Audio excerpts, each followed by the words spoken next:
Shalom, aujourd'hui nous allons parler d'un sujet très important qui est la pierre. La pierre dans 1 Pierre 2, à partir du verset 3 jusqu'au verset 4. La Bible dit, si vous avez goûté que le Seigneur est bon, approchez-vous de lui, pierre vivante, rejetée par les hommes, mais choisie et précieuse devant l'Éternel.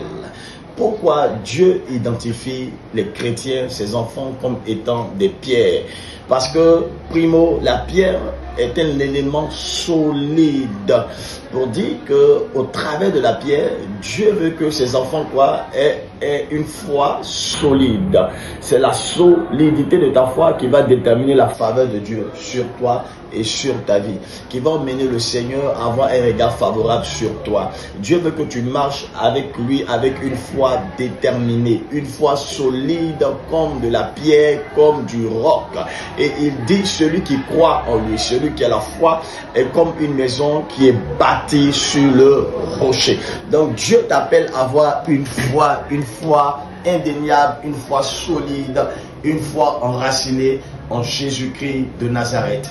Et la seconde fois, c'est quoi? Il dit quoi? Pierre précieuse, rejetée par les hommes, mais choisie et précieuse devant l'Éternel. Pourquoi? Parce qu'il y a des personnes qui ont été dédaignées, qui ont été chassées, qui ont été méprisées, qui ont été dévalorisées dans une situation bien précise, soit en entreprise, soit en famille, qui ont été dévalorisées. Mais il dit que la défaveur des hommes ne détermine pas le choix de Dieu sur toi. Tu peux être dévalorisé par les hommes, tu peux être défavorisé par les hommes, mais Dieu est en train de te dire que tu es précieux pour lui et pour lui tu es une pierre précieuse. Pourquoi? Parce que tu vois, les hommes vont te dévaloriser parce qu'ils ne connaissent pas ta réelle valeur. Celui qui ne connaît pas l'identité d'un diamant va voir le diamant, il va dépasser le diamant parce qu'il ne connaît pas la valeur et l'identité de ce diamant. Mais celui qui connaît la véritable valeur, la valeur intrinsèque du diamant, va prendre ce diamant, il va le nettoyer, il va l'exposer afin que les hommes l'acclament. C'est pourquoi Dieu dit dans sa parole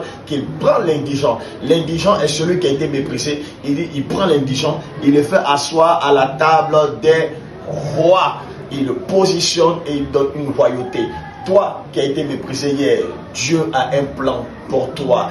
Toi qui as été dédaigné hier, Dieu a un lendemain meilleur pour toi. Et c'est ce qu'il te dit au travers de ce message dans 1 Pierre 2, 1 Pierre chapitre 2, verset 3 jusqu'à 4. Vous allez voir que lorsque David rentre dans une bataille avec Goliath, Goliath qui est assis, Goliath qui est positionné, lorsque David rentre dans cette bataille avec Goliath, il dit à Goliath, je viens comme toi au nom de l'Éternel. Et Goliath dit, suis-je un chien pour que tu viennes comme moi avec les bâtons? Ce que Goliath n'a pas vu, c'est ce qu'il a tué. Et ce qui a tué Goliath était la pierre. Tu dois comprendre une chose, on ne te voit pas actuellement. Goliath ne te voit pas, les gens ne te voient pas venir. Mais sache que tu es la pierre qui va déstabiliser la pauvreté de ta famille. Tu es la pierre qui va déstabiliser l'échec dans ta famille. Tu es la pierre qui va apporter la royauté dans cette famille.